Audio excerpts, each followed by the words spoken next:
or not, I basically say the same things, because the teaching is a framework, in a sense, that we can take with us if it's destiny for it to sink in and become intellectually understood, and can then be applied as life unfolds, as the experience of life moment to moment happens. Hopefully the concepts that are presented can kick up automatically and observe different components of the daily life experience. And this way, with these concepts in place, because the concepts are specifically designed to point out everything that's relevant for happiness in daily living, with these concepts in place, our search can become more focused, and aspects of life that are very relevant to happiness in daily living can be observed, whereas previously maybe they weren't. So the first question that is suggested that we ask is, what are we really looking for? Because if we don't ask that question and have a good answer for it, then it makes sense that we might find ourselves seeking for many, many years, going round in circles sometimes, without really knowing what we're looking for. So if we ask the question, have a good answer to it, and the point is not to have an answer now and that's it, but to have an answer that will continue to arise time and time again and keep us on track. Because what happens in life is we tend to go down a path that somewhere inside we feel is the right path, and inevitably it's not. There are these habits in place that seem like they're suggesting what we need, and so they push us down a certain path. But time and time again we find that that's not actually the path that's good for us. So when we find ourselves feeling like we're off track, then this question can come up. Actually, what I'm really looking for is X, Y, and Z.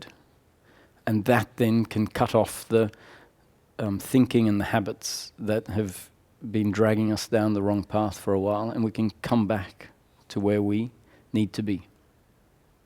So the question again that I think is most important to ask and have a really good answer to, what are we really looking for when we find ourselves on this spiritual path seeking? And the answer is happiness for each of us. So in my case, happiness for Roger in this life. And for Dipali, happiness for Dipali in this life. But if we just have that answer, it's not necessarily that useful, because it's just a word, happiness. What does it mean? We all have our own idea of what happiness is, and that's part of the problem. Because it turns out that what our habits tend to do is drag us towards what we think happiness for us is.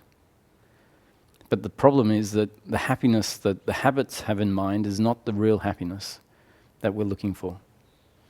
The happiness that our ingrained habits are seeking is happiness through pleasure, happiness through circumstance and outcomes being a certain way, according to this picture that we have in our head. And because we have a picture of what will make us happy, we then try to control life in order to bring that about. So the first thing that we can come to see is that we have an idea of what we're looking for, an idea of what happiness for the human being is that we've been following for most of our life, and it hasn't delivered what we're really looking for. The answer is that we have this idea that happiness is to be found in pleasure. We get the pleasures that we are looking for from time to time. Sometimes we don't, but often enough we do get the pleasures we're looking for. And when we get them, we know from our own experience, it doesn't deliver continuous, unbroken happiness. What it delivers is a short-term burst of pleasure. Now what I'm saying here is not an attack on pleasure. Pleasure is a wonderful part of life. This is not to say that we should push pleasure away or not enjoy pleasure. What it's suggesting is that we become clear on what's most important, what we're really looking for, and ensure that we haven't set some other idea that we have above what we're really looking for.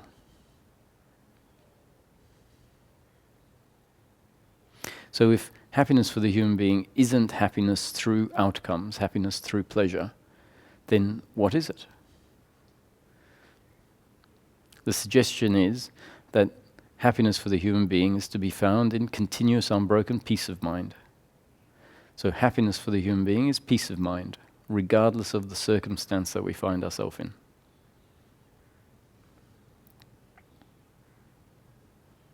Now this peace of mind isn't something. It's not a feeling of excitement. It's not a feeling of pleasure. It's not money. It's not relationship. It's not something that's added to our life. It's simply peace with the situation as it is. And what this peace turns out to be is the absence of suffering. So we can say what I'm really looking for is happiness. And let's be clear that happiness for the human being is not some feeling of excitement or pleasure or circumstance. That's pleasure. The happiness we're looking for is peace of mind. And peace of mind turns out to be just the absence of suffering in daily living.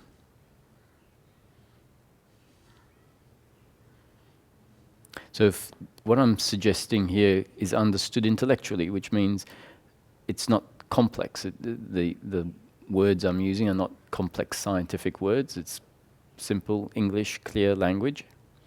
So once we understand it intellectually, which means, I get what you're saying. It doesn't mean that you shouldn't believe me. Very important not to believe me. Nothing that is shared here is truth. The big mistake that we've tended to make is to take a lot of things that society has delivered us, a lot of ideas that we have for ourselves or that our parents have given us or people in society, and taken them to be truth. And none of that is truth. So nothing that I'm saying is truth either. But what I'm saying and putting forward are concepts that are very relevant for one thing, and that is happiness for the human being in daily living, which turns out to be the only thing that we're really, really looking for. I say it's the only thing we're looking for because when we get anything else in life, we find ourselves continuing to seek. The seeking continues. And so what we've done so far is we've said, oh, well, maybe if I get that instead, the next idea of what our happiness is, then that will be okay, without realizing that actually it's all the same in principle. It's all pleasure.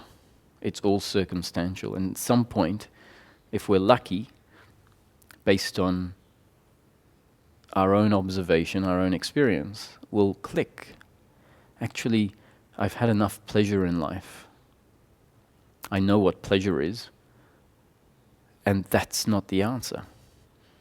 So once these things actually click for ourselves, not because someone's told us, because we really start to observe life for ourselves, that's when real change can happen. Because if they don't click, if these things don't click for us, we keep making the same mistake. So you'll notice I talk a lot, all the time. And when I'm talking, I'm effectively putting forward concepts. So I've already put forward at least 20 useful concepts in relation to this seeking for happiness.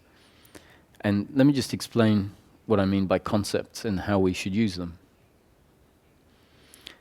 So, for example, one concept is happiness for the human being is actually not happiness through pleasure, So that's a concept.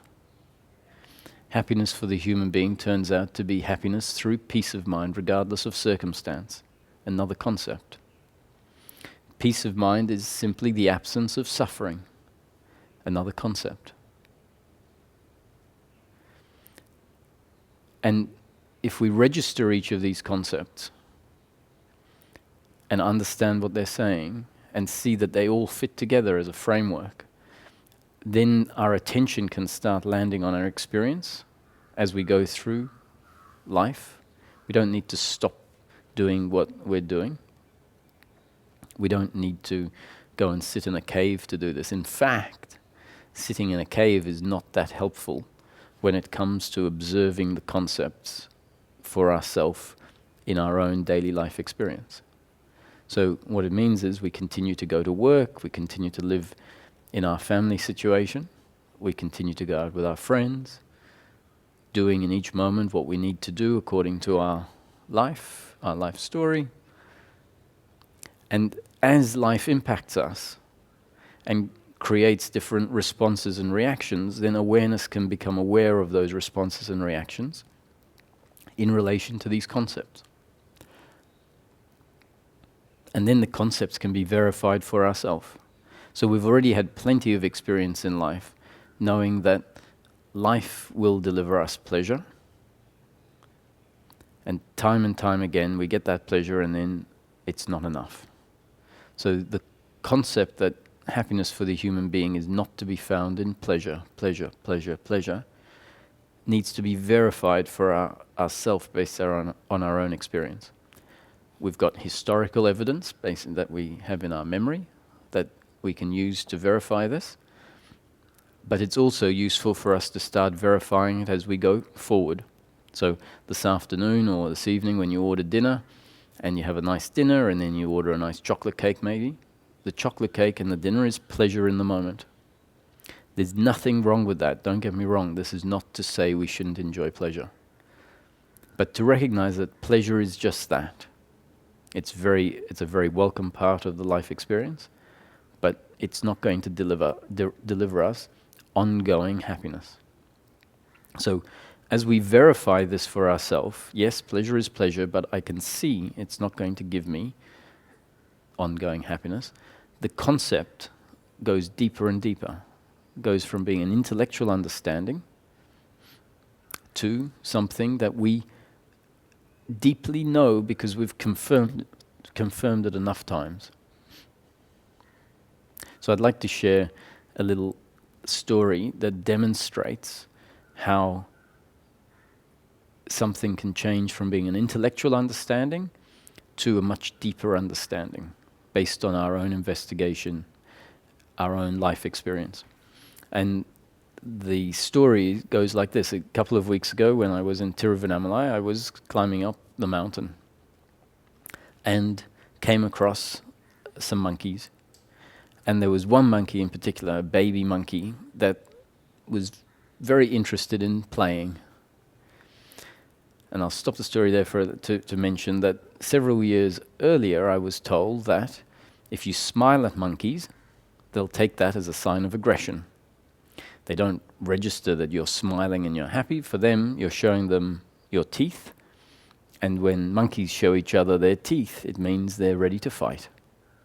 So when I heard this, I found it quite amusing that a human is happy and smiling at the monkey, and yet for them, it's a sign of aggression.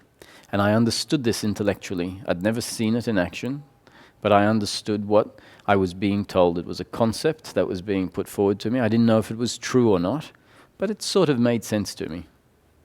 And so that concept remained in my head. When I saw the monkey, it had very tiny features, big eyes, just wanted to play, was innocent, and I could feel this warm feeling in my heart, just amazed at this little creature. And at some point I smiled, and the monkey jumped back about a meter, screeching, and its mother came rushing over, hissing, ready to fight. And at that moment the thought arose about, based on my own experience that had happened just then, the memory of this concept that I had been given came up, and I go, I can now verify that for myself based on my own experience. And that means that the concept now has gone deeper, much deeper than when someone just told me. If someone told me and then my life depended on it, and someone said, is it true that monkeys, when you show them your teeth, will take that as a sign of aggression? At that point, I'd either have to, if I was clear, I'd say, well, I don't know. I've heard a concept that says that's the case, but I don't know. If I'm susceptible to taking concepts and turning them into truth, when someone asked me, is it true? I'd go, yes, absolutely. And that would be a mistake. I would have taken a concept and believed it to be true on face value, which is not a healthy way of dealing with concepts. So please don't take any of the concepts here as truth.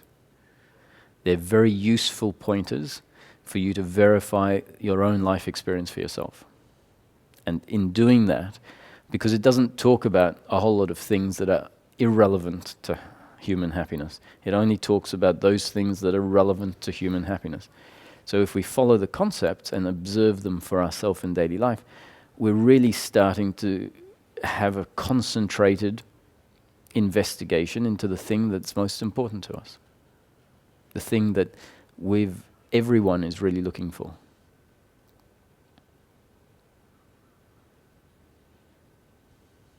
So, the flow of life, meaning life as it unfolds moment after moment for each of us, our experience of life in each moment, is only ever pleasure or pain.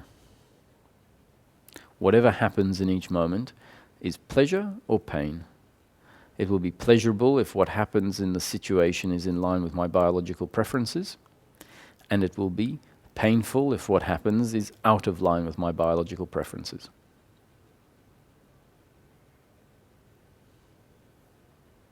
To register this concept and start observing life and to see for yourself, is it true that whatever happens in each moment is either pleasure or pain? So let's go through and describe what we mean by the pleasures in life and the pains in life, just using some examples. So if you get into a taxi and the taxi takes you a very long way, so you're in the car for a long time and it's hot, that's pain in the moment. It's unpleasant, so it's pain in the moment. And then the taxi driver charges you 3 times what the fare should be. So that's more pain in the moment. One is physical pain, the pain of the heat, let's say, and the noise, and not wanting to be in, or preferring that you were sitting where you were going instead of in a taxi. The fact you have to pay 3 times as much for the taxi ride is financial pain. Another example of financial pain is if you're looking at an airline ticket today to go somewhere, and it comes up at $450, and you think, yeah, that's quite nice. Good, I'll book that tomorrow. And so then tomorrow you go on, and it's $500. It's gone up $50. So that's simply financial pain in the moment compared to what it would have been if you booked it yesterday. If the price came down to $400, that would be financial pleasure. If you stub your toe when you're walking down the street, that's physical pain. If the sun is the perfect temperature and the breeze is just right, then that's physical pleasure. If a car comes up and hoots its horn really loudly, that's physical pain. If there's some nice music that you like playing, that's pleasure. If someone comes up and starts shouting at you and saying that you're a terrible friend, that's emotional pain in the moment. If someone comes up and says, hey, I have to thank you for what you did the other day. You really helped me out. That's emotional pleasure. If you taste some food that tastes bad, physical pain. If you have a nice warm shower, physical pleasure. So the point here is that whatever happens, if you're sitting on a chair and it's uncomfortable, it's physical pain. Whatever happens is always pleasure or pain.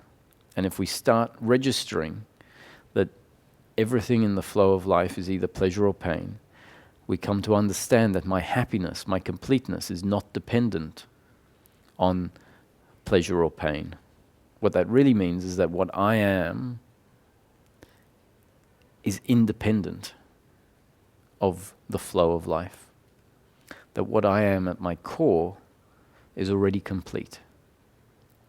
Not only is it complete, but it's self-contenting, meaning the happiness and contentment that we're looking for in life is already here if we're able to rest in being, if we're able to connect to that part of ourself that is happy right now, is at peace regardless of the circumstance.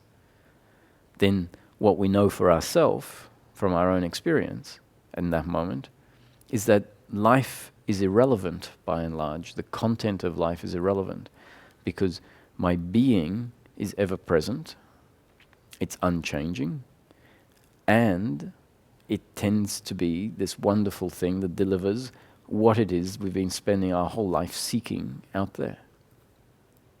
So this is why we often hear, your happiness is not to be found out there. Your happiness is to be found within. And so what I've just been putting forward is our happiness is not to be found in pleasure and pain. Our happiness is never to be found in circumstance. So circumstance, outcomes means pleasure or pain. That's the flow of life. And the formula that is deeply ingrained inside of us is my happiness is dependent on circumstance, is dependent on how people treat me. How people treat you is circumstance, it's outcomes, it's pleasure or pain. Now, we didn't ingrain that belief that my happiness is to be found in outcomes. The principle of this teaching is saying, ultimately when we get to it, that we are not the doers. We are not the ones that make things happen in life. The idea, the belief that is also in place, alongside the belief that my happiness is to be found in outcomes, is the belief that I am the doer. I am this separate, three-dimensional, independent entity, the body, that is in control of everything it says, everything it thinks, everything it does.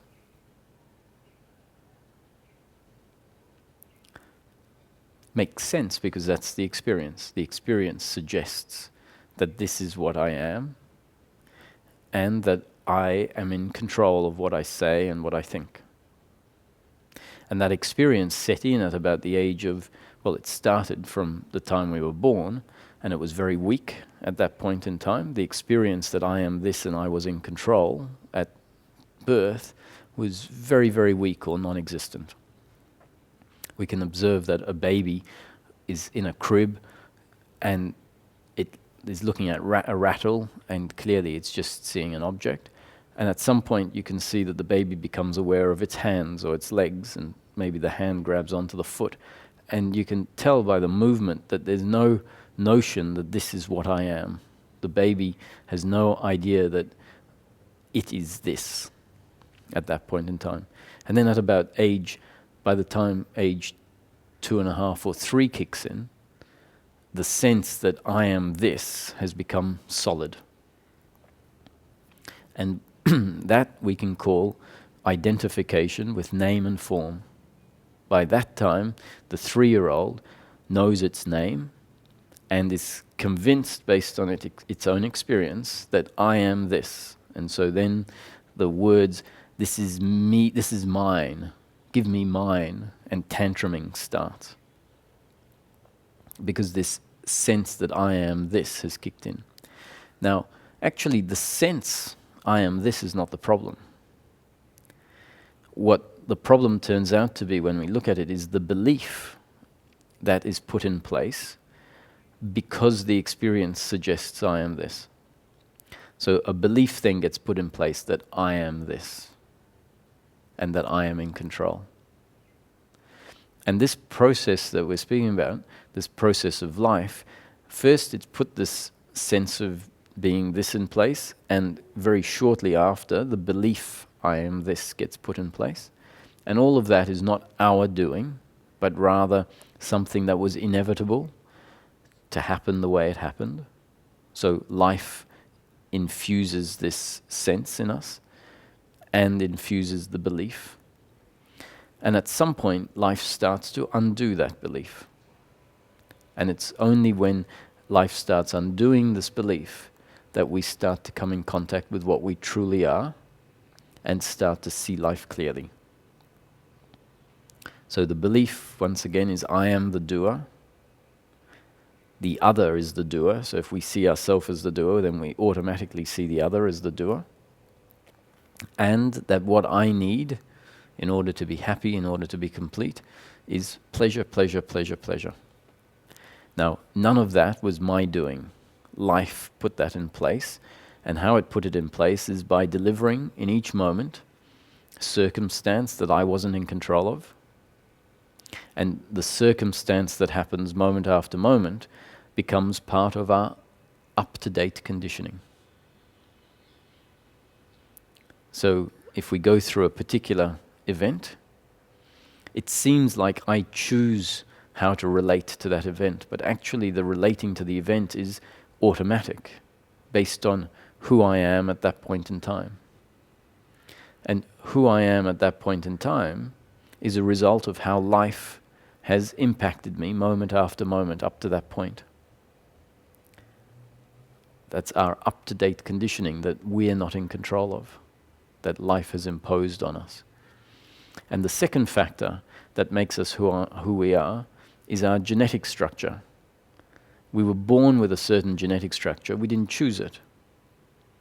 So when we start to see that what I am in each moment is a result of these two factors, my genes that I didn't choose, and how life has impacted the genes moment after moment after moment, circumstances that we weren't in control of. We didn't choose which family we were born into. We didn't choose which friends we ended up having. We didn't choose which school we went to or which religion or society we found ourselves in.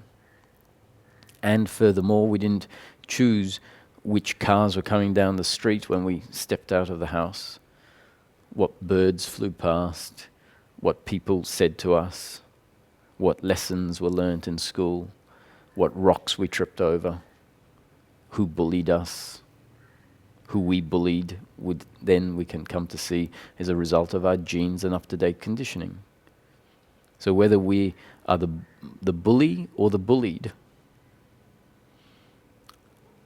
that is happening based on who we are in that particular moment. And the two factors that make that up are not in our control.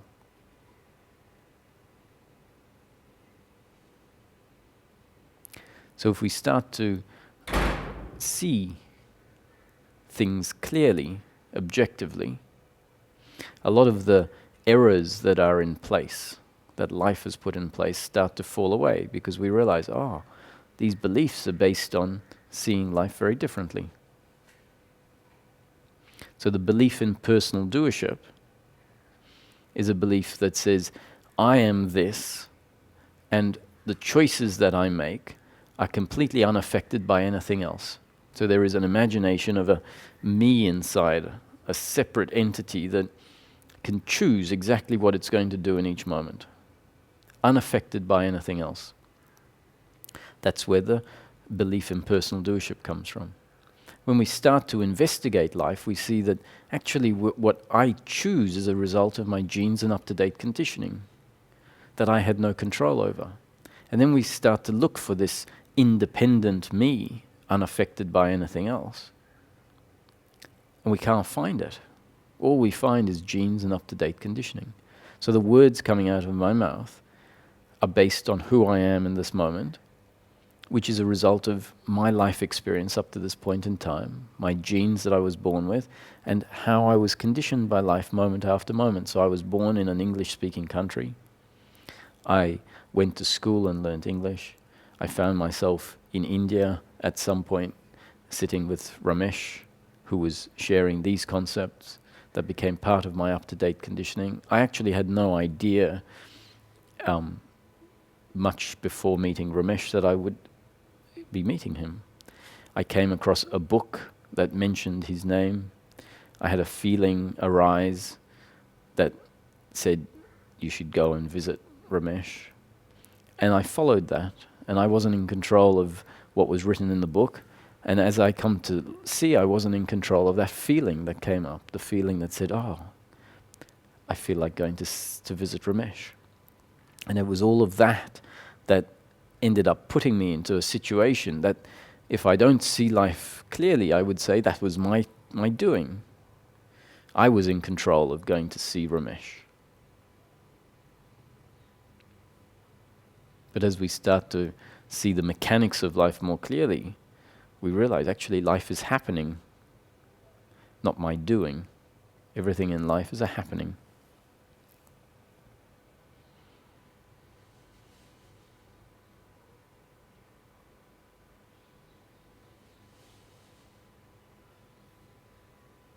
So I'll explain in a little bit why this sense of personal doership, or this belief in personal doership, as well as the belief that my happiness is to be found in outcomes, is so terrible for us in relation to this objective that we're really looking for, peace of mind in daily living. So let's go back to the definition of peace of mind, the thing that we're really looking for. Peace of mind is the absence of suffering. So what is suffering? What we find out is that suffering is an attitude to life that is based on the belief in personal doership and attachment to outcomes. That attitude to life is such that when life unfolds and it delivers pain, we tend to resist that pain and find a reason as to why that pain is present. And the reason is often my doing or the other's doing. So in practical terms, our suffering arises in the form of guilt, blame, and pride on the one hand. And we find that guilt, blame, and pride all rest on the belief in personal doership. Blame is where we blame the other for actions that have happened through them and have delivered pain to myself or someone I love. And I see them as the doer. And so I say, you hurt me, so I hate you. That hate is blame. Now, this blame doesn't have to be for something huge. It can be blame for someone parking their car on our lawn, for example, or blocking the driveway. So we come out and someone's car is in front of the driveway. That's pain in the moment, not in line with our preference. And straight away this feeling of blame comes up towards the driver who is parked in front of our driveway. And if we see the driver, we'll say, hey, I hate you for parking in front of my driveway. We might not actually say I hate you, but the feelings we have inside and the way we react to them will indicate that deep down we have this belief that I am the doer and they are the doer. It can be a feeling of blame towards someone who hasn't replied to your Facebook message. You've sent them a message, you've seen that they've read it, and you're waiting for a reply, and each 15 minutes that goes past without you getting a reply, you are getting angrier and angrier. Don't these people know that I have a life to live? I asked them if they'd like to go out for dinner and no response. An hour later, no response. What's happening is we're blaming them for being different to what we would want. Meaning that they have delivered pain by not responding to our message. And as a result of pain entering, which we believe is our unhappiness, we then hate them for not being the way we want them to be. Guilt is a self-blame for those things that happen through me that deliver pain to the other. And pride is the same principle but in reverse. Pride is feeling good for those actions that happen through me that deliver pleasure. And it's a feeling of, look what I have achieved. Still based on the sense of personal doership, but for one's good actions or actions that deliver good outcomes. But then pride is not suffering because it makes you feel good. Just so the question you just asked is, pride is not suffering because it makes you feel good. Well, actually, it is a much milder form of suffering than guilt and blame. Guilt is the most intense, shame would be the most intense form of suffering. Hatred is also an intense form of suffering. And pride is a much less intense form of suffering. But what we'll find is that this belief in personal doership is a false idea of who I am. It turns out to be inaccurate, that I am not the doer. When we start to investigate deeply, we find I'm not the doer.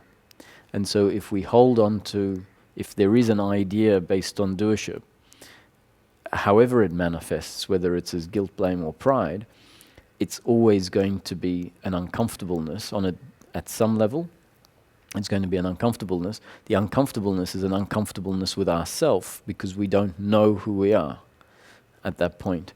We have an image of ourselves as the doer. And so pride on the surface can seem like it's pleasure, but once we become really sensitive as to what this uncomfortableness with oneself is, we'll start to realize that pride is very uncomfortable actually. And in spirituality, we can have spiritual pride. Life can start to deliver positive outcomes in this process of spiritual seeking. We can find ourselves understanding things. And at some point, we might become a little deluded and think, this is my achievement. This is my understanding. And then we start to compare ourselves to others and start to judge others as inferior to us because they don't understand what I've understood. And so if I believe that to be my doing, then what happens is we'll become proud of that. By default, we'll make ourselves more superior, which means making others inferior. And at some point, we'll realize that this way of relating to the other is really very uncomfortable.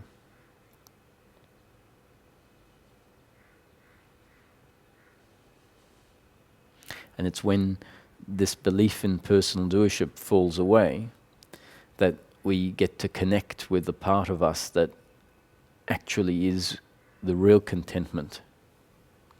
And we'll find that pride feels very different to the contentment when we surrender. And so this is why there is the saying in the Bible, I think, or something, that pride comes before the fall.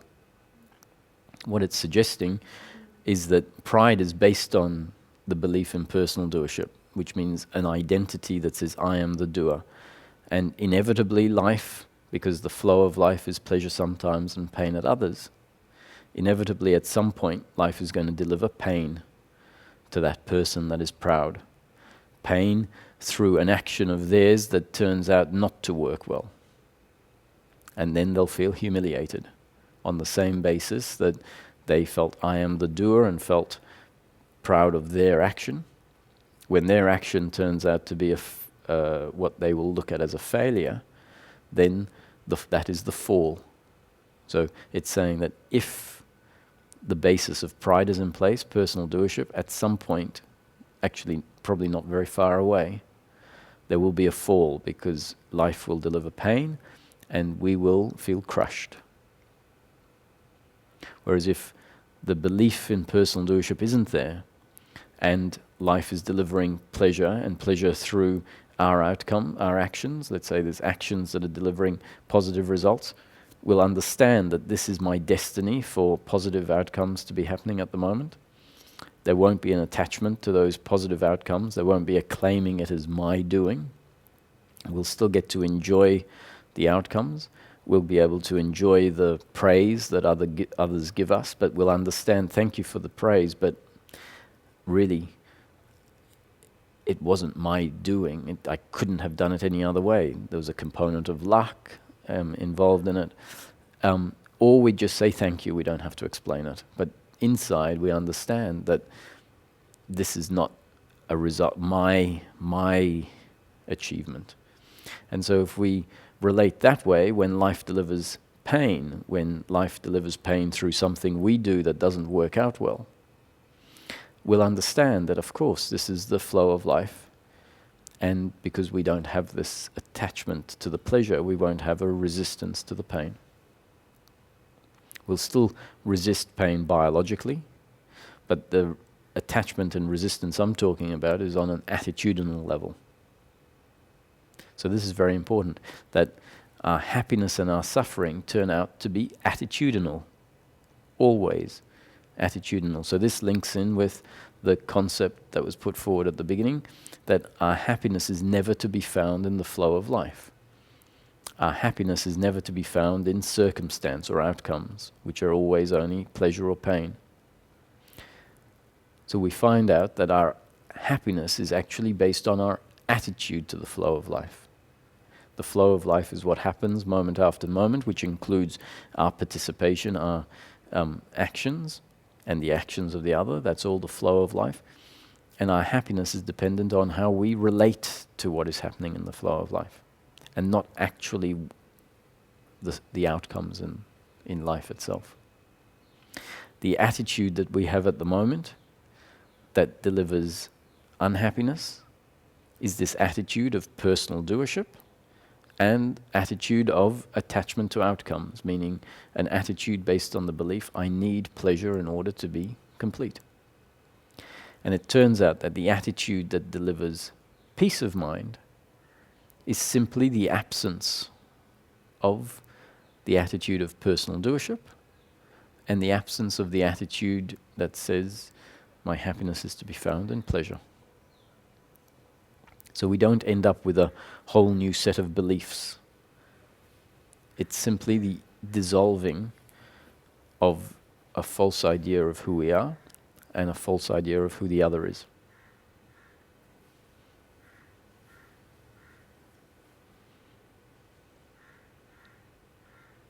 When we feel that I am this, the doer, we go through life feeling like the other is an enemy or a competitor. We're always suspicious of the other because of what they can do in each moment that will be attacking my happiness. And when we live life from that point of view, feeling like the other is an enemy or a competitor, even our friends are potentially our enemy in the next moment if they suddenly do something that hurts us with this attitude of personal doership. And so on what basis does this fall away? It falls away if we can come to see that all of life is a happening, a creation, according to, could say, God's will or source, unfolding in each moment exactly the way it's destined to unfold. That whatever I think or do or feel is part of the creation in the moment. Whatever the other thinks or feels or does is part of the creation in the moment. And that this story of life, that from the beginning of time to the end of time, is effectively predetermined to unfold exactly the way it unfolds. Within that story of life is my destiny. And my destiny includes pleasure sometimes and pain at others. So when there is pain in the moment, I accept that pain as my destiny and understand that it was the destiny of the other to deliver that pain to me. So from this point of view, life is far less personal. If I don't see life as a story unfolding, then I have to see the other as my enemy. You hurt me, I hate you. And if I do something that delivers pain to the other, then I have to hate myself for those actions that I should have done differently. And I hate the other because of the actions that they should have and could have done differently.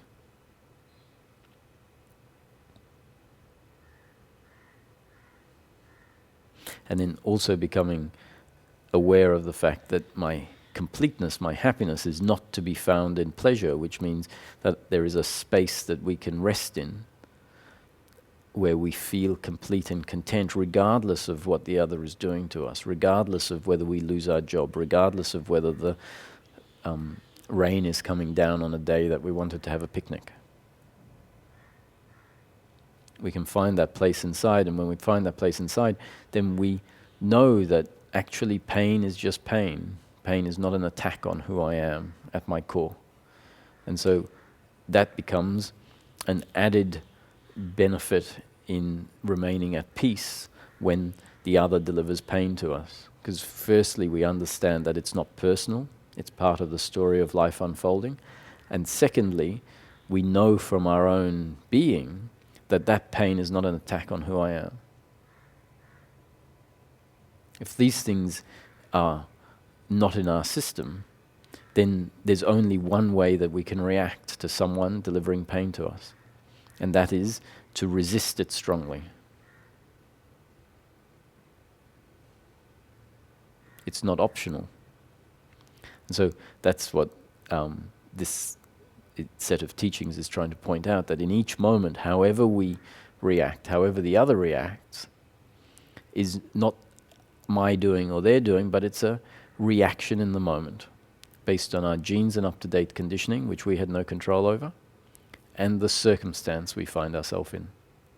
So the analogy that can demonstrate this principle is that if you have two chemicals and the chemicals come together, they will react a certain way.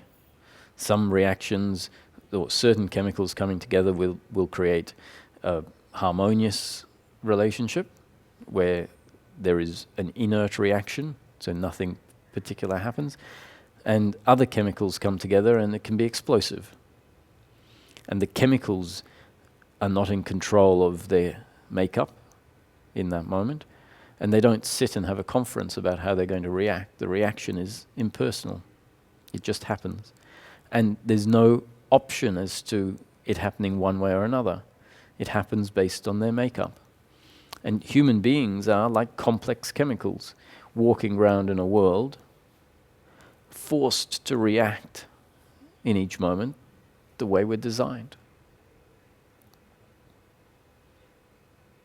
Now this can, if it's heard by the sense of personal doership, can sound like terrible news. The belief in personal doership says, no, this is not right, of course I'm in control. Of course that my choices are not based on my just genes and up-to-date conditioning. These concepts are an attack on the belief in personal doership.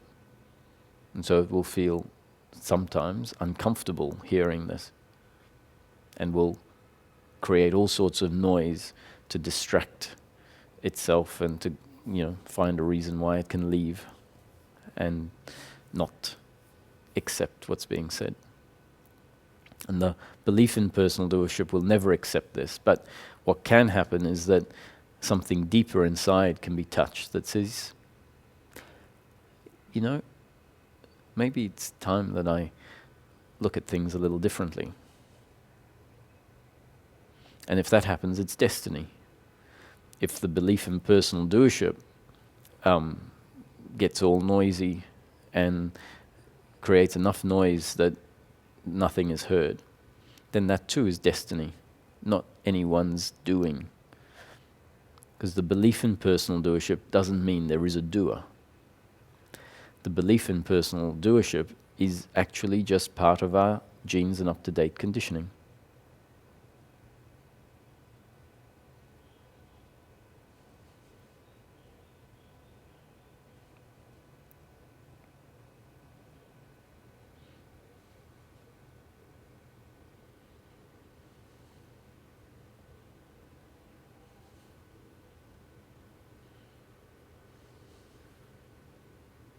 So as we go through life and start to investigate this for ourselves, even the investigation isn't something that we are doing, but it's something that's happening. Life has brought about some up-to-date new conditioning that has adjusted our up-to-date conditioning. And as suffering arises, for example, in the form of blame, because of someone parking their car in front of our driveway, the blame will arise, which is not our doing, it's inevitable. And then another thought might arise and go, hang on, this blame is based on the belief in personal doership. The belief that that person could have and should have parked somewhere else. And that thought arising can cut off the blame.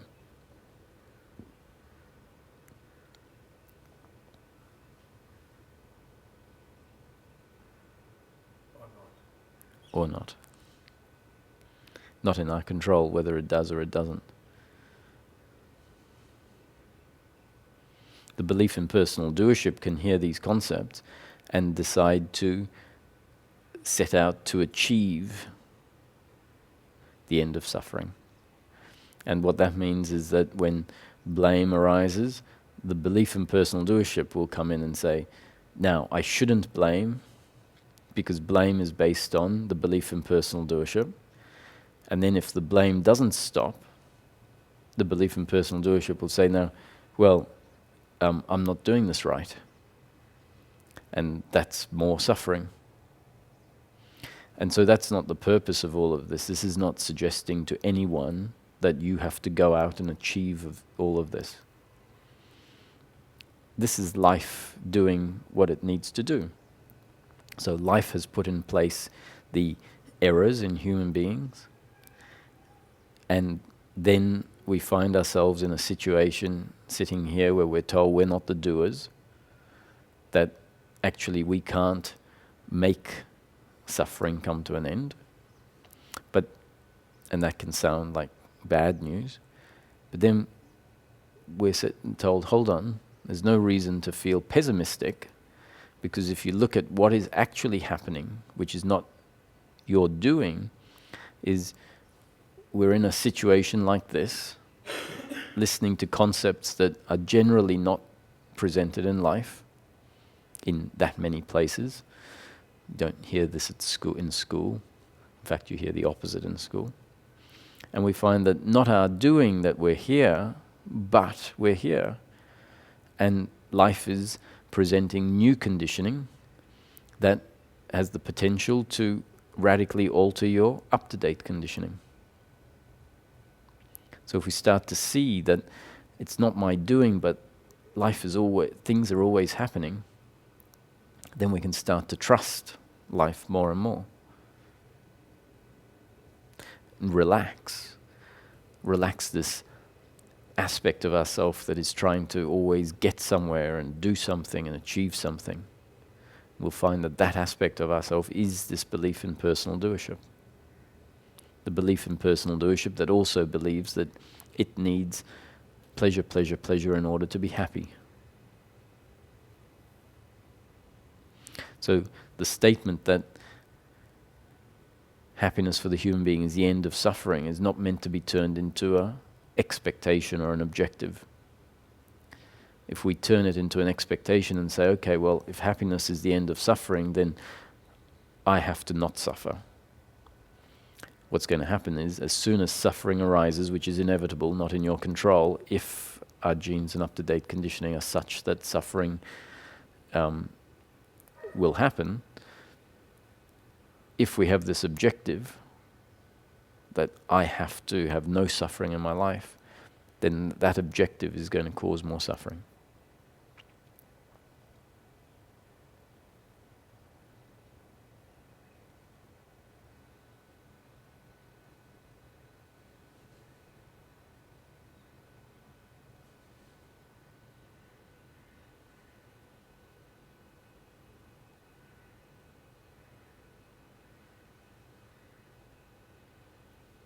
So this is pointing out that whatever happens in life is based on our genes and up-to-date conditioning. The suffering is based on up-to-date conditioning, which includes this belief in personal doership and attachment to outcomes. And life changes that. Life brings about the changes. And then what happens is based on our new up-to-date conditioning. So the suffering can come to an end. And what's very useful is for awareness to land on the fact that whatever the human being does, whatever we do, whatever we think or feel, which feels so much like my doing, is actually happening based on these factors. As awareness lands on that, the deeply ingrained belief in personal doership has to start getting challenged, has to get weaker and weaker, as the understanding that I, in each moment, am destined to react to the situation exactly the way I react. No other option. And the other is destined to react exactly the way they react. Which doesn't mean that we don't learn when there's a certain reaction in a situation and we realize that's not the best reaction. That becomes part of our up-to-date conditioning. And then next time it can be different. So this is not saying we'll stop learning. Learning is inevitable because there will be a reaction, and that reaction will or won't be registered, and it will become part of our new up-to-date conditioning. So in accepting that I'm not the doer, we're not losing anything.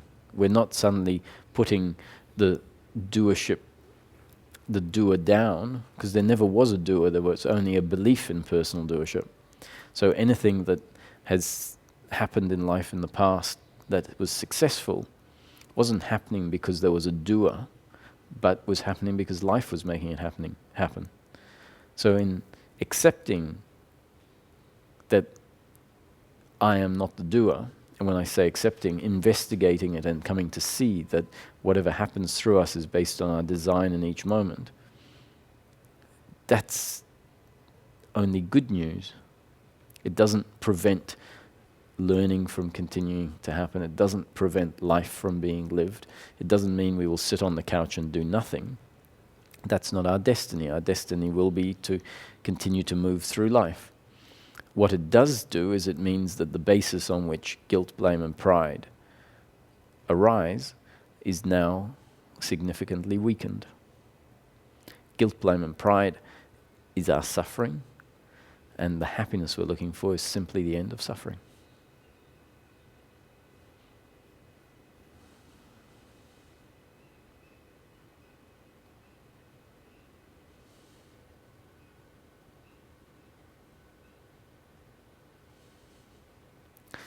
Does anyone have any questions?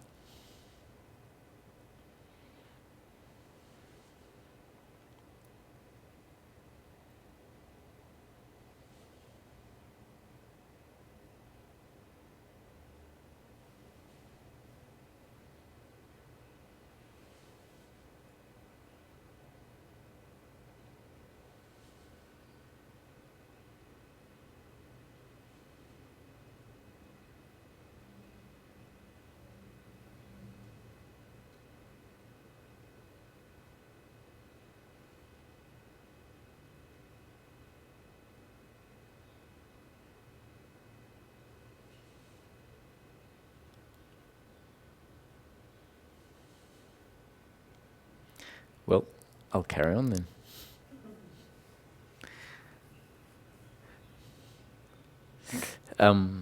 There's a activity that can be undertaken that can hammer home this concept of non-doership, and it's called a personal investigation of your own. Now, this is what Ramesh used to suggest that people would do if they would ask the question, so how can I,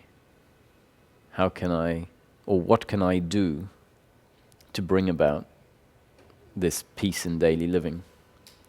And before putting forward the suggestion of personal investigation of your own, he would point out that the very question, what can I do in order to bring about peace in daily living, is actually a question that maybe hasn't necessarily heard what has been said in the first half of the talk.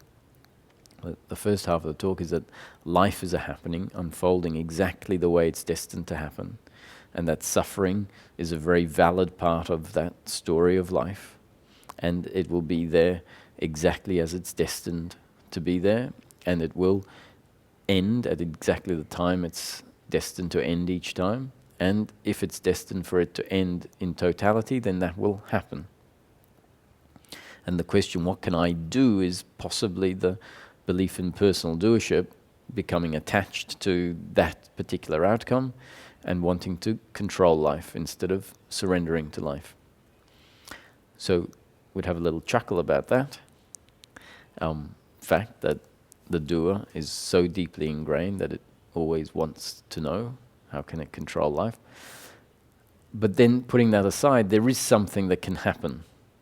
Hopefully it happens and we realize the mechanism by which it's happening, so we can see that I'm not doing this, but it's just happening.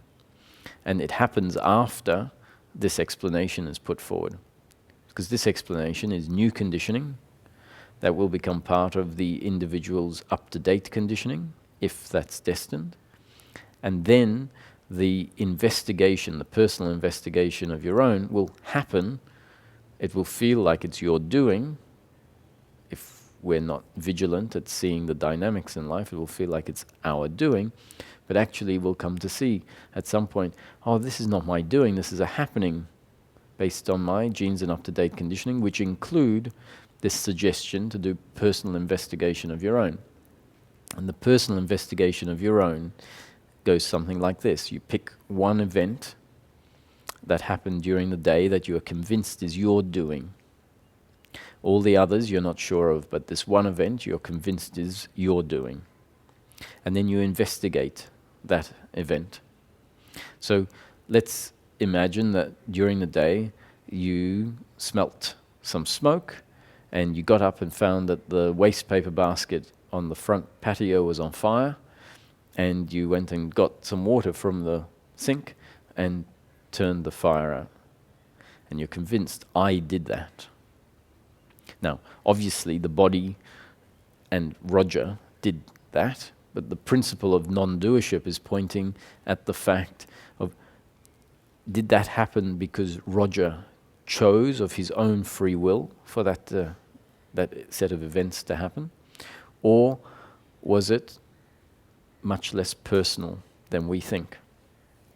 So that's what this belief in personal doership is, just an attitude to what's happening. And so when we investigate this, we see that what happened is we saw something, heard something, smelt something, tasted something, or touched something in the course of daily living. And we weren't in control of what we were going to see, smell, taste, touch, or smell. And in the case of this example, a smell of smoke came into the room. And we had no choice as to whether we smelt it or not. And we didn't control whether the smoke came into the room. So we find smelling happened. And as a result of smelling happened, a reaction in the brain based on its genes and up-to-date conditioning happened. And the reaction was, that's smoke. And then a thought arose, there shouldn't be smoke here. Nothing should be burning. And so then there's a whole series of thoughts based on our genes and up-to-date conditioning happen. It says, where there's smoke, there's fire. And so then that thought creates an impulse in the body to get up and go, and then once again we see something that we weren't in control of seeing. It was there, and we see the rubbish bin on fire. And once again, once we've seen that, a whole series of thoughts happen that are not our doing, but based on the brain's makeup, that says, okay, fire, you put water on fire to turn it out. So the body runs over to the sink and fills up a pot with water, runs over to the fire and throws it on the fire. And the outcome is not in our control. If it's a paper fire, the fire will get put out. If it's an oil fire, throwing water on it might make it will make it much, much worse. And so when we investigate this event that we are convinced is my doing, we find that it happened because we saw, heard, smelled, tasted or touched something that we weren't in control of. And that created a series of thoughts and a series of biological movements that followed on from the thoughts. The thought was based on my genes and up-to-date conditioning and the circumstance I found myself in. The body's movement was based on the genes and up-to-date conditioning and the thought that arose prior to it. And so what we at first were convinced was my doing turns out to be a chain of reactions that are biological and mechanical in nature and a result of circumstance that we weren't in control of. And as we do this investigation time and time again, and each time we find that the mechanics of what happens is the same, and when we try to find a me in there that is separate from the genes and up-to-date conditioning and the circumstance we find ourselves in, we fail to find one. And so as we confirm for ourselves, not my doing, not my doing, not my doing, not my doing, time and time again, what that means is that the understanding that I am not the doer goes deeper and deeper based on an investigation of our own. So before we've done that investigation, if someone said to us, what do you think about this notion of non-doership? We go, well, I've heard it, but, I don't know. I'm not convinced. After we've spent a month investigating one action each day, and after a month we've had 30 or 31 ticks, 28 if it was February, ticks next to our investigation, we'll be convinced at the core of our being that everything that happens in life, we've investigated enough events to understand that the principle is the same. Everything that happens in life turns out to be not my doing, but a happening according to circumstance I find myself in and my genes and up-to-date conditioning. And so when someone then walks into the room and says, hey, what do you think about this concept of non-doership? I actually think it's rubbish. What do you think?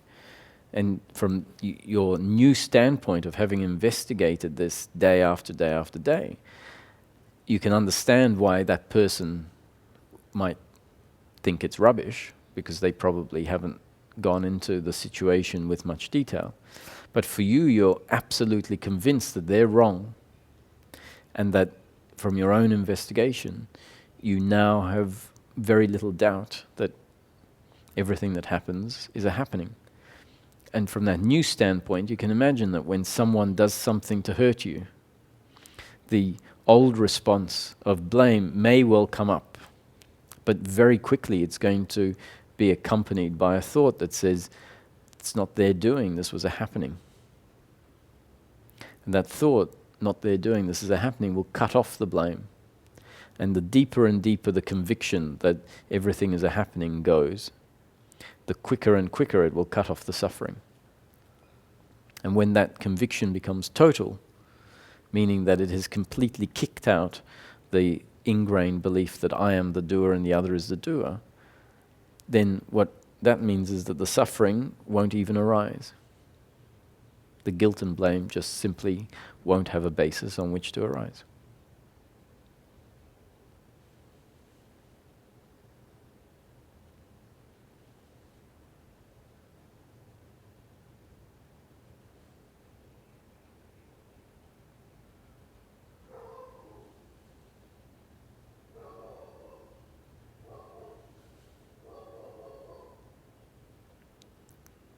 So we've all heard about the self, that this is a journey of self-realization, self-knowledge, knowing oneself. And what I've been talking about is how life has put in place a set of beliefs in a very convincing way that beliefs that have become an idea of who I am, an idea of who I am that is false. And it's that idea that stands in the way of our being. It's that idea, this persona, this self-image that covers up our true being. And so there's actually two ways to address the problem. We can just find a set of instructions or teachings that don't do any investigation, don't explain the flow of life, don't explain what mechanics are actually happening, and just push us beyond the thinking of the mind to a place of being. So they will continually remind us that what we are is not to be found in thinking. Who we are is never to be known through the mind. That there is a field that is prior to thinking, and it's in that field that our being is. And it's about resting in that field. Resting in that field is when we get to know directly who we are. And so hearing this is very important. Hearing that actually thinking is a zone where I'll never know myself. And so even the concepts that I've put forward, if they are held on to too strongly, will create a series of obsessive thinking, which is still in that same zone where we'll never find ourselves. The concepts can be useful when they start cutting off the obsessive thinking, like guilt and blame and pride and expectations and attachment to outcomes. When the concepts start cutting off that thinking, what we find is we are automatically dropping into the field of being, outside of thought, outside of the spectrum of thinking. So the concepts can be very useful at bringing about a cut. The other practice that we can engage in, besides the personal investigation of your own, is the practice of abiding in I am. And so I'll just share how I interpreted the suggestion when I was reading the teachings of Sri Nisargadatta Maharaj. And I don't actually know if this is what he was saying, but this is how I related to it. And it turned out to be a very effective suggestion. Once again, this is not, when I say a practice, it's not meant to be taken on by a practicer and the practicer says, well, I'm going to do this for 4 hours a day and I'm going to be the best practicer of this abiding in I am. I'm going to be better than anyone else and I'm going to be so good at it that within 3 weeks maximum, I'm going to have all of the results that are needed. And that's, once again, that's not what this is about. This is simply new conditioning that life is delivering through me, in this case. Not my doing, I'm just sitting here doing exactly what I'm destined to do in this moment. And the thought was, let's talk about the process of abiding in I am. And we've seen through the first half of the talk that it's suffering that gets in the way of our happiness. And suffering arises in the form of guilt, blame and pride, attachment to outcomes, and worry and anxiety. So, once we've understood that intellectually, and we see that this type of thinking is obsessive and continuous, non-stop thinking about the past and the future, what we did wrong in the past, what someone else did wrong to us in the past, what we need to do in the future, and complaining about the present moment. That it started at some point, and this commentary on life just keeps on going without break.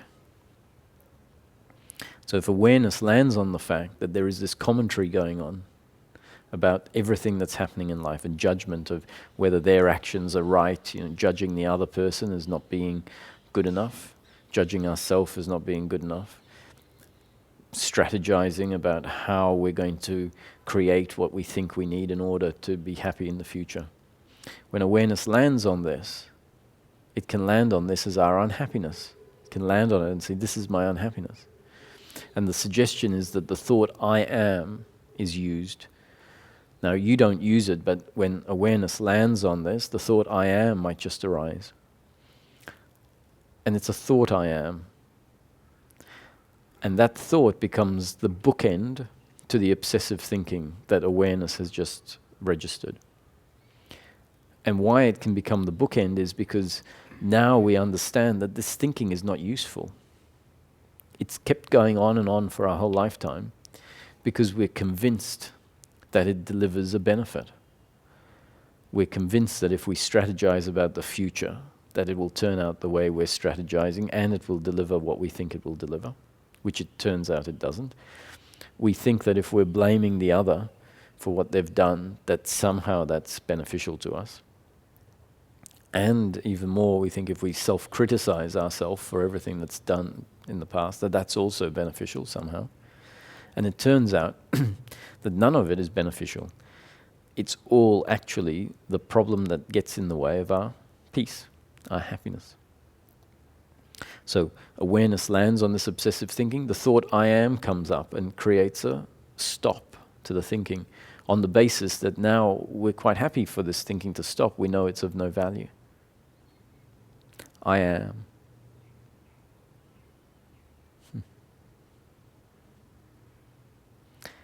And so along with the I am arising, we might experiment with the fact that the center of consciousness has been dragged up into our head for our whole life. It feels like that's its home, but actually its home is in the heart. So we can allow this center of consciousness, which we might not even realize can be anywhere else but in the head, to just drift down into the chest area, as though it's being dragged down by gravity. And one additional thing that helps this happen is for us to open our gaze up so that it's a soft gaze and all-inclusive, meaning that we're not looking at anything in particular. If we're looking at a point in front of us, we're also very much aware of everything around that point. That all the peripheral vision is there and all of the objects are there. We're not focusing and thinking about one thing in particular. We're just allowing everything to be as it is and being aware of it without thinking about what we see, just allowing everything to arise in the field of vision. And that, coupled with allowing the center of consciousness to drift down into the heart, can already make thinking harder to do. So this abide in I am is something that will happen automatically. You don't have to sit down and do it at a particular point in time. In fact, it doesn't work if you do it that way. You're just walking down the street. Awareness lands on the fact that you're thinking about what your best friend did to you 3 years ago. The thought I am arises, cuts off the obsessive thinking. At the same time, our gaze opens up, allows everything to be as it is, and the center of consciousness drops into the heart.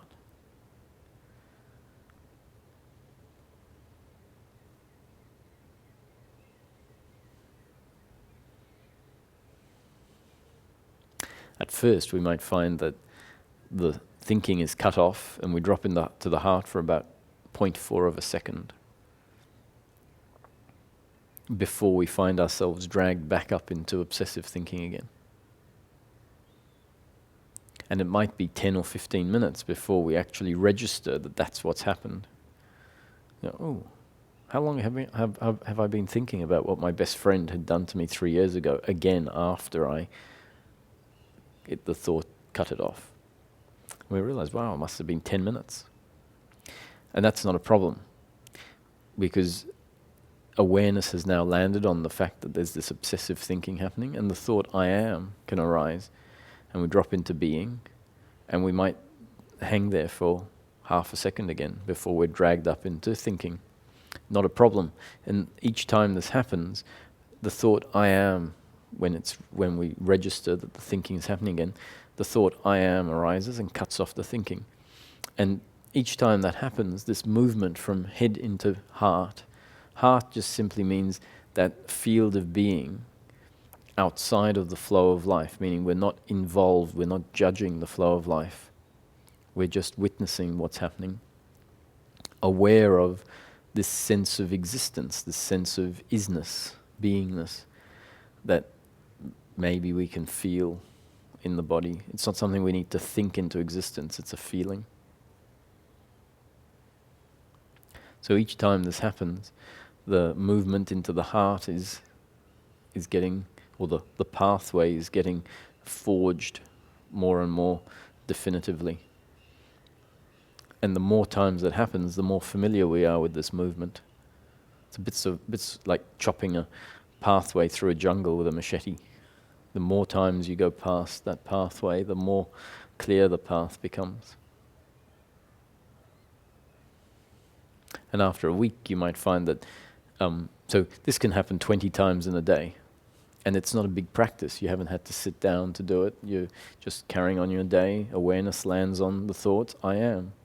Drop into being, get pulled out again into thinking. 10 minutes later, I am. Drop into being. So it's fine. You can do it 20 times. And after about a week, you might find that the thought, I am, is happening. You drop into being and you're able to sit there in being for 5 seconds, maybe even 10 seconds.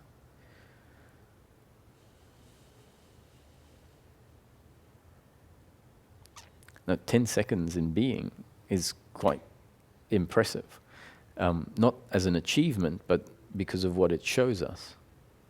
It shows us that there really is this field of being that is what we truly are, where everything is okay.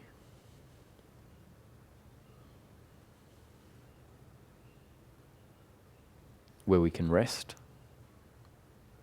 where we don't have to go anywhere, we don't have to struggle to get anything.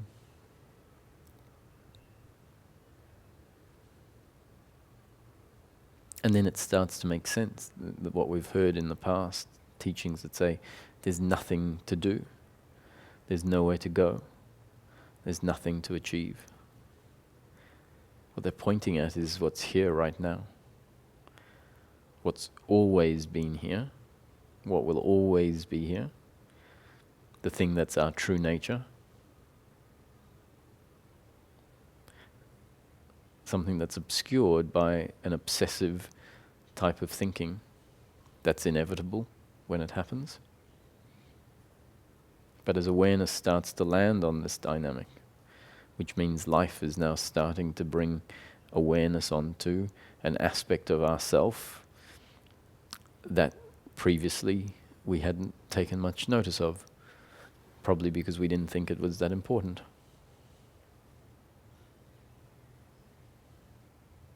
So as life starts bringing about a shift in awareness, the obstacle, the veil that covers up our being gets weaker and weaker, which means we find ourselves resting here more and more. And as we rest here more and more, we find that we can function in daily living. So at first we can't function in daily living as well as being, because as soon as something happens, we're not familiar enough with resting here. And so we can only rest here when everything is quiet, when people aren't talking to us and we're not having to deal with anything. At some point we realize we're grounded here, and no matter what happens, no matter if there's someone comes up and starts fighting and pushing us, biologically we might push back. That's not an issue for our peace of mind. That's a biological movement, and we'll see the whole thing as destiny unfolding. Be at peace with the fact that they pushed us and we pushed back, and find that we remain grounded in this being. And at some point we'll realize, this is it. The belief in personal doership must have been completely uprooted. I find myself resting in being even while engaging in everyday life, doing in each moment exactly what I need to do, and find that I'm undisturbed regardless of the circumstance. Biologically, the body will do what it needs to do, which can include getting angry. Anger is a biological reaction. It's not a disturbance to our peace of mind. It's a disturbance to our peace of mind when we're convinced that what we're looking for is pleasure, pleasure, pleasure. And then anger is pain, and so there is a judgment of the anger and a blame of the other for making us angry. And that's the whole movement of suffering arising. But if anger happens as a biological movement, which means vertical in time, it's anger, and once it's the circumstance is over, there's no horizontal extension of the anger. And horizontal extension of anger is blame. Blame is a psychological component. It's our suffering based on what I did as the doer and what they did as the doer. But anger is just a biological reaction based on the biological aspect of the human. So what's the difference between the biological aspect and the psychological aspect? Let's bring in the notion of the working mind and the thinking mind. The thinking mind is the part of the brain that is conditioned by life and includes the false beliefs of who we are. I am the doer and I need pleasure in order to be happy. The working mind, on the other hand, is all the conditioning that is not a problem to our happiness, is not a false idea of who we are. It's conditioning about how to use a knife and fork, conditioning about communication skills and language and mathematics. It's where we work out how much money we need to take with us on holiday, what time to call the taxi to get to the airport on time. And that conditioning is very useful. So the brain and the body is never going to be an unconditioned instrument. We're always going to be a conditioned instrument. Conditioning is not the problem. Well, conditioning as a whole is not the problem. A very specific type of conditioning is the problem. And life put that conditioning in place, and that's what I'm now calling the thinking mind. And when that conditioning gets dissolved, what happens is we're just left with the working mind, and the thinking mind no longer exists. And it's the thinking mind from where all of the suffering happens. It's the thinking mind where the guilt and blame and pride happens. It's the thinking mind where the worry and anxiety happens. And it's the thinking mind that is attached to outcomes. So when the thinking mind dissolves, which simply means the false belief of who we are as the doer, needing pleasure in order to be complete, when that dissolves, we continue to be this human being. We continue to have up-to-date conditioning that is functional in nature and is needed in order for us to live life. What we find is we live life doing in each moment exactly what we think or feel we should do. That's a description of what everyone is doing in life. Doing in each moment what they think or feel they should do based on their genes and up-to-date conditioning and the circumstance that they find themselves in. So we live life that way, knowing that what I'm doing in this moment is based on these two factors, genes and up-to-date conditioning that I wasn't in control of. Knowing that once I do whatever I think or feel to do, the outcome is not in my control. Sometimes I get what I want, sometimes I don't get what I want, and sometimes I get a lot more than what I want.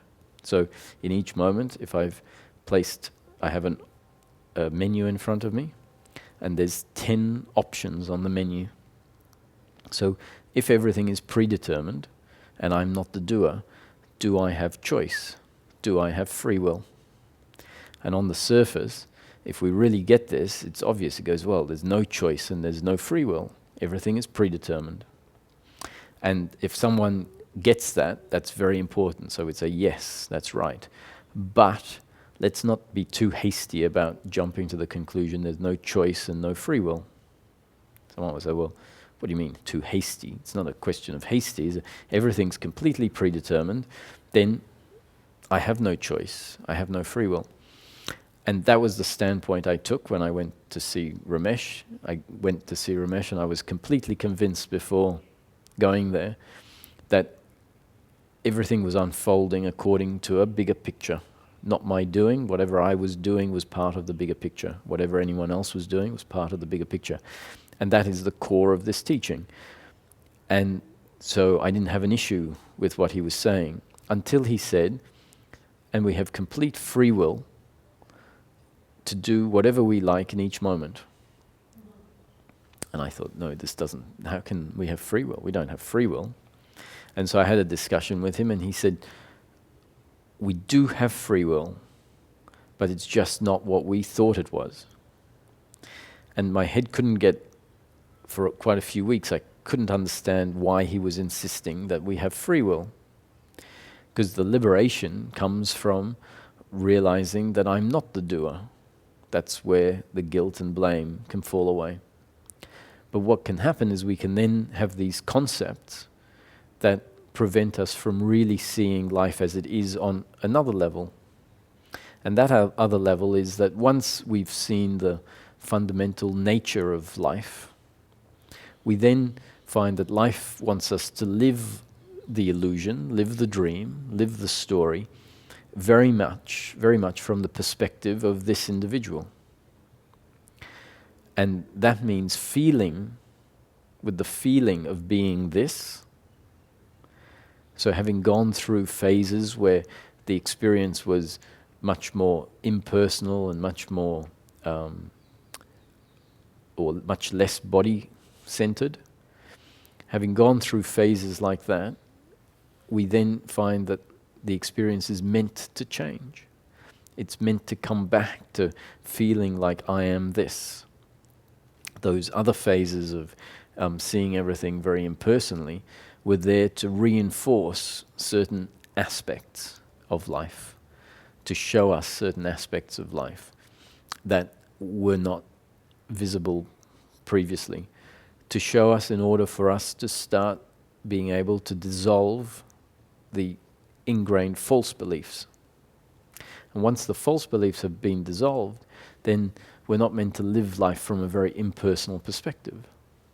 Once the false beliefs are dissolved, we can come back and live as this, knowing that what this is actually an extension of Source. That Roger is a combination of this body, genes and up-to-date conditioning, but with a very important secondary, primary aspect, and that is the consciousness that is functioning through the vehicle. The consciousness that's functioning through the vehicle is not coming from the body, but rather is coming from Source, the one Source that has linked to this body, and it's the one Source that is linked to all bodies and functioning through each body as personal consciousness. So we get to live as Roger or as Saga, doing in each moment exactly what we think or feel we should do. That's the experience. The experience is in this moment, I can stand up. I can order this or that off the menu. It doesn't feel like I am a puppet at the end of the string. And that's a gift. The gift of the feeling of free will. As we investigate this feeling of free will, we find on investigation that what I do in each moment, which feels like my doing, feels like my free will, turns out to be a result of my genes and up-to-date conditioning, or God's will, the story of life. And once I've done what I feel like doing, the outcome is not in my control. Sometimes I get what I want, sometimes I don't. And this is great news because we then realize that my free will is not separate from God's will. They're now not in opposition with each other. I don't have to fear God because I know in each moment I'm doing exactly as I'm destined to do. God can not possibly punish me because what I do is not my doing. Now, this is not an excuse to act irresponsibly. if someone hears this and it does become an excuse to act irresponsibly, that's destiny unfolding. And using this as an excuse doesn't mean that society won't punish you for those actions that deliver pain to society. Society will always treat you as the doer. They'll punish you for those actions that deliver pain to society and reward you for those actions that deliver pleasure. And second, and furthermore, if we use this as an excuse, it's not going to give us peace of mind to just say, well, it's all a happening, not my doing. That's just having used the concepts and using them as an excuse, which means the concept hasn't penetrated deeply and uprooted the belief of personal doership. So that won't deliver that person peace of mind. And eventually that will be recognized that they're just using the concepts as a new belief system. But the fact remains that it is always just a happening and not your doing, and so God will never judge you. So there's no reason to fear God. And this is particularly useful for things that have happened already. Once they've happened, that's when we say, well, it happened, not my doing. It's not particularly useful for things that are about to happen. But why it's useful once it's happened is because usually when things don't work out the way we would like, what we find is this obsessive thinking about blaming the other or blaming ourselves for not having acted appropriately or achieved the right thing. And that thinking turns out to just be suffering, our unhappiness. So this understanding says, actually, it was all a happening, not my doing. It's happened. I'll do in this moment whatever I can to try and fix the problem. This doesn't prevent us from apologizing to someone that we've hurt. In fact, the deep understanding will mean I know it's not my doing, and yet it was something that happened through me, and I have to take responsibility for that, but not necessarily on a level where I feel guilt. So in the same way as it happened through me and delivered a painful outcome, maybe something can happen through me to deliver a pleasurable outcome. An apology, at least. I'm sorry that what I did, knowing what we mean by what I did, I'm sorry that what I did or what happened hurt you. I didn't intend to hurt you.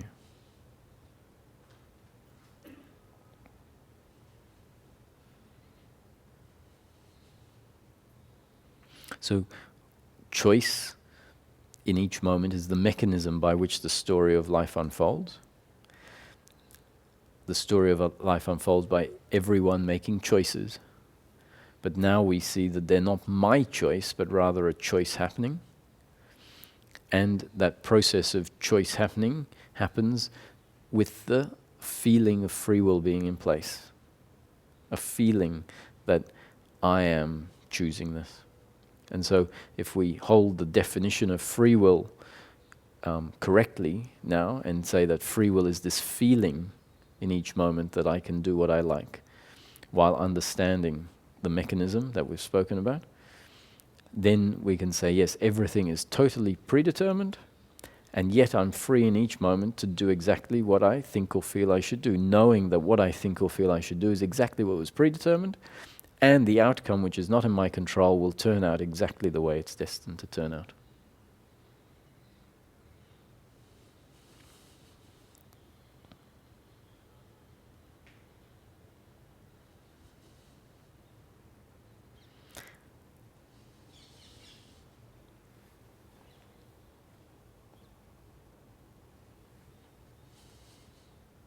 Surely there have to be some questions now.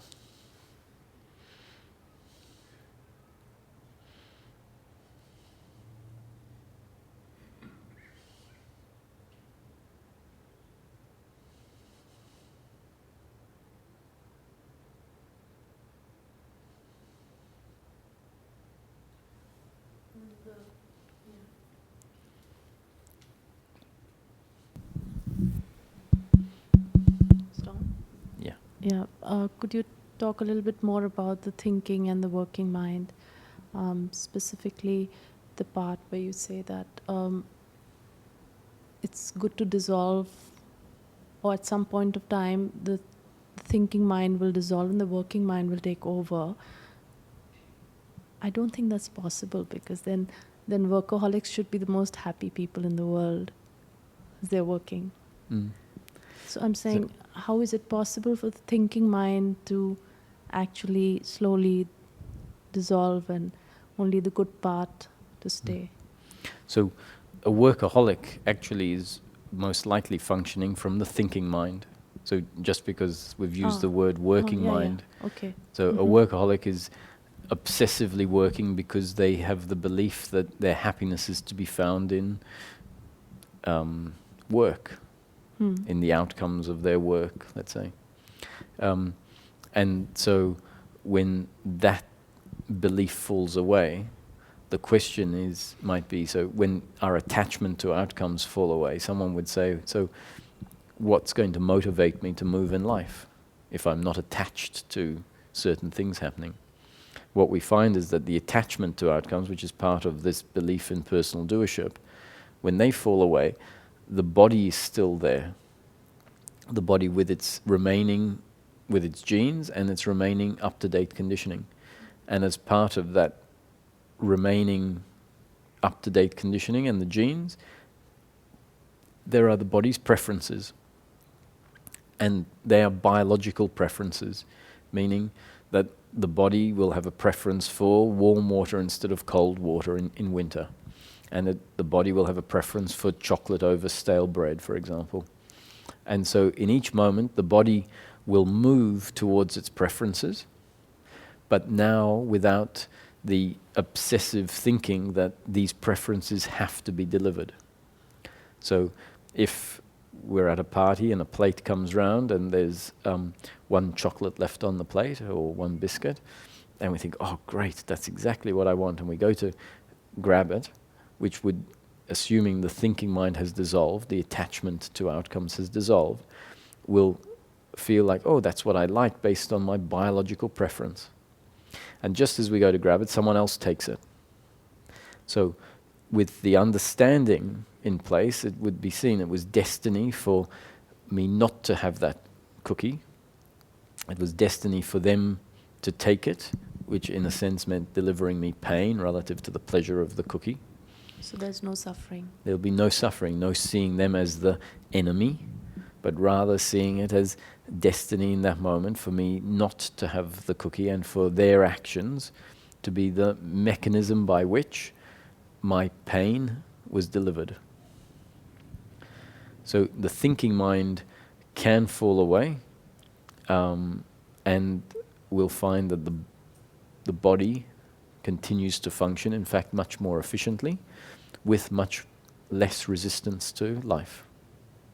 In fact, with no attitudinal resistance to life, no guilt, blame, pride, worry, or expectation, which means we then find ourselves flowing with life in each moment, doing what we feel like doing, knowing that that's what's destined to happen,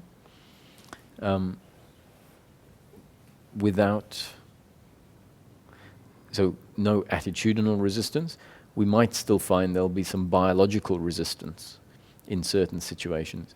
And biological resistance is very intelligent sometimes. So if someone comes and picks up your telephone from the table at the restaurant, you might not sit there zen and go, oh well, it's destiny for my telephone to be picked up. You might actually find that the body gets up and you might even get into a physical fight. Which, as the right attitude, will see that that is what was destined to happen. And you could say, actually, that made sense to do that. You might find out that you end up in prison for getting into a fight, and then you say, well, it didn't make sense. But with this attitude in place, there won't be a judgment of yourself for what happened biologically. And there won't be a judgment of the other for what they did in taking your phone. You'll be able to say that was pain in the moment. But the story will be dropped once it's finished. So no no hatred.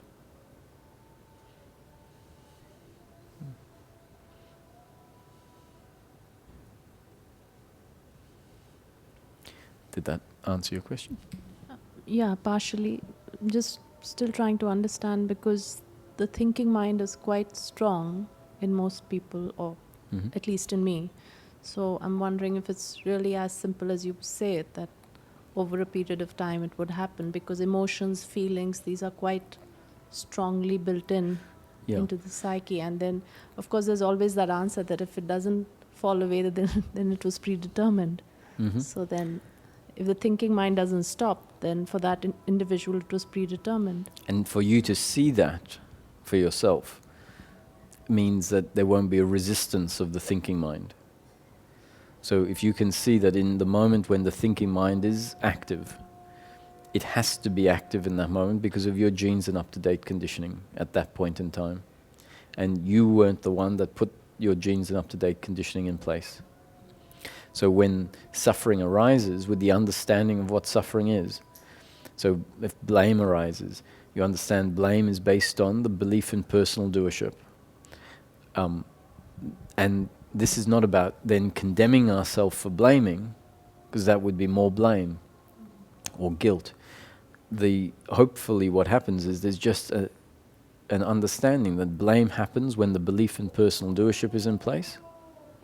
And so then when blame happens, we can then conclude the belief in personal doership must be in place. Right? The belief in personal doership will get angry at ourselves, thinking that we are the ones that are choosing for this doership to be in place. Right? But if there's just a objective recognition that says suffering is based on the belief in personal doership, and so if suffering is arising, we go, the belief in personal doership must be there, and what to do. That attitude, what to do, to the mind or to the brain will sound like, well, that's not very helpful, is it? That's not going to solve anything. But when you think about it, what to do is a surrender. It's a accepting things as they are because it sees the mechanics and it understands that doership is just a belief system that's in place. And so if this happens, the suffering happens, the blame happens, and then awareness lands on the fact that blame is happening, and then a thought says, blame is based on doership, nothing for me to do. That thought is wisdom. That thought is actually the opposite of doership. So if we see that happening in our system, then we can go, oh, so the doer, the belief in doership must be getting weaker, because ordinarily I couldn't just allow the suffering to be there. I couldn't just accept the blame as being a result of a factor that I'm not in control of. Usually we blame and then we blame ourselves for blaming. So now we're saying the blame is going to happen, but there's the possibility, if it's destined, for there to be a witnessing of the blame instead of an involvement in the blame. Which means the blame will still be there, but there won't be any additional blame on top of it. There'll be a distance, a watching it. And in watching it, it's turned into a phenomena. It's turned into an object. It's not me. It's when the doer is involved in it and saying, well, I shouldn't blame, that it's all me. It's never me. It's never us, but it feels like it's me when we're completely involved in it. So what seems like a very unfortunate position where we just say, well, it's all just happening, and someone would say, well, this doesn't help me, does it? This sounds like life is a terrible prison. And is the best I can do is just say that it's all just happening. But actually we find that really seeing it's all just happening is the key to the prison.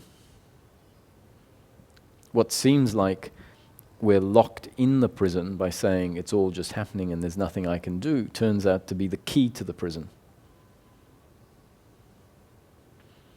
Because once that starts really settling in, the suffering that we've been trying to get away from by insisting I stop suffering and the other stops doing this, which is just more suffering, starts to fall away. So we find that life turns from a prison into the bars fall away just by accepting life as it is.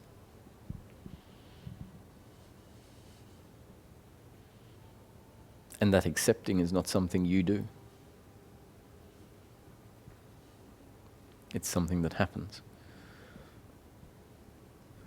It happens because awareness lands on certain dynamics, like suffering, and it realizes, yes, me judging my suffering is just more suffering. And that's the working mind that realizes that. It's the working mind that realizes that judging the thinking mind is more of the thinking mind. And the working mind then clicks.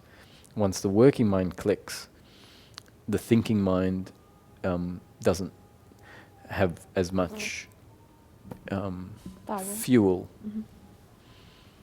And so as the working mind starts to observe what we've been talking about this afternoon, it starts realizing the mistakes of the other part of the mind. And as the working mind realizes the mistakes of the thinking mind, that's the intellectual understanding going deeper and deeper and uprooting the ingrained false beliefs.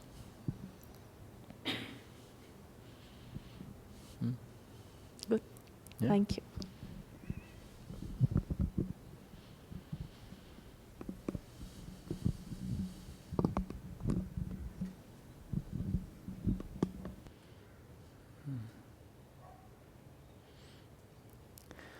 So if there's no more questions, then we'll bring it to an end for today. I say more or less the same things every day in slightly different ways, but that's, I would suggest, not a reason for you to come just once, because as you may have picked up, that this conceptual framework is not something that we might be able to understand just in one sitting. And furthermore, the belief in personal doership is something that life has been reinforcing moment after moment based on the experience that life has put in place. And then the subsequent belief gets stronger and stronger, and it's been getting stronger and stronger for most of our life. So these beliefs are very deeply ingrained. And so they don't tend to just get uprooted in one swoop. So repetition of the opposing beliefs to the ones that have been causing suffering, repetition is actually the process that life uses to uproot the deeply ingrained belief.